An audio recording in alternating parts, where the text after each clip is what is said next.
Yan,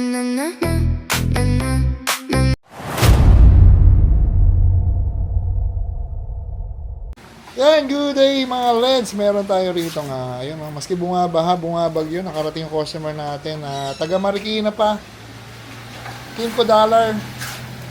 So, yung Kimco Dollar, may managawa na tayo nito. Tapos nagawa na rin natin ng bracket.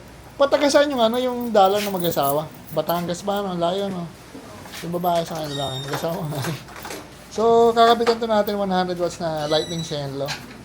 Na ilaw ito. Ang senlo talaga kinuha mo.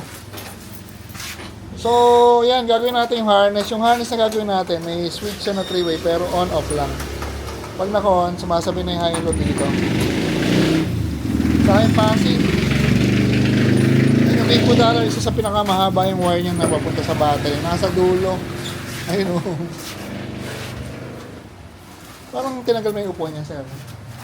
So, si sir, ay magpakita na hiya eh. Taga saan po ba si sir? Marikina. Ayun o, dumayo sir ng Marikina.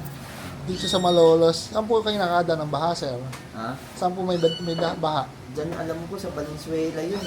Valenzuela pa Pero ano lang sir, siguro mga mababaw lang sir, no? Oh, So, passable naman from Manila to Malolos, sir, no? Dito yata sa atin may baha, pabapat, pinagbakahan. Mababaw na. WD-40, tanggal yan. May WD-40 ka dyan. So, yan, umipit na. So, yun ang gagawin natin dito. Setup ng ilaw na MDL 100 watts. Yan, pag-isado na sir, umipit yata. At binabaklas na lipat. Yung harness naman, ginagawa na natin. So, pakita natin yung bracket. Yung bracket natin ay ito. Kadalasan sa mga Kimco, dalawang piraso yung bracket kasi yung mga chassis niya or metal part ng motor mataas. Kaya parang mga ganyan yan. Ibipitin yung sa metal part to, pababa. Papunta sa main bracket. So, mas maganda talaga kasi yung, yung nakakabit sa metal part. Kumpara sa pairings lang kasi nababasag yung pairings tagalan. So, yan. Saan mo po nalaman shop namin, sir? Layo mo sila. Naku ba yan? Matagal na, sir. Nakita mo siguro yung video yung babae ng malaki. Batangas yata yun eh. Hindi, Mauban, Quezon. Ay, Mauban. Mas malayo yata yung Mauban. Quezon, sir. Sa Batangas. Nakita ko pala yung sir. Kasi share ko lang na parang nag-ano siya, nag 1 year na. Oh, 1 year. Ayun, nakita mo sir. So yan. Hindi ko alam kung may available na bracket sa market o kami lang. Kasi pagka mga ganito natin, meron na sir. Bracket o crash guard. Hindi, meron. LED bracket. Ewan ko kung may kumukuha sa inyo na Ito nga yung boss. Yung ano dito, bang. May butas yan eh. Kaya binutasan niya tayo. Pero may metal sa loob yan. So yan, cut na natin. Yan, pakita natin yung LED bracket naka-install na. Nakatuloy siya rito. Bolt and Allen bolt sa nut. Na stainless pa yan. Ilan ba tunog yan? Tapos dito rin gano'n. Ito. Tapos yung sa gitna kanina pinakita ko. Pat saan ba nakamount yung pat? Dito. Kabila. Mayroon siya nakabitin. Hindi lang kita. Ayun o. Siguro sa baba sa may gitna. Sa may gitna na yun. Sa may dalawang tornilyo. Tapos lalagay nyo yung isang bar. Yung round bar. Pababa. Para i-hold nyo yung buong bracket. Kaya yung bracket natin nakatuloy sa metal part. Tapos ito yung kabitan. No? Naka capsule hole. Para adjustable yung butas. Yan. At papasutin na yung wire. Napakahaba ang susutan nito mula harap hanggang dito. Asa dulo ang battery nito eh. Noong una hinanap pa namin sa yung battery, hindi namin makita. Nasa likod pala. Hirap na tanong. Ayan. Isa to sa mahaba yung wire na pupunta sa battery. Pagka gusto yung motor na pang cargo, ito talaga. Ang daming laman. Yung harness gawa na at yun. Kinakabit ng pat.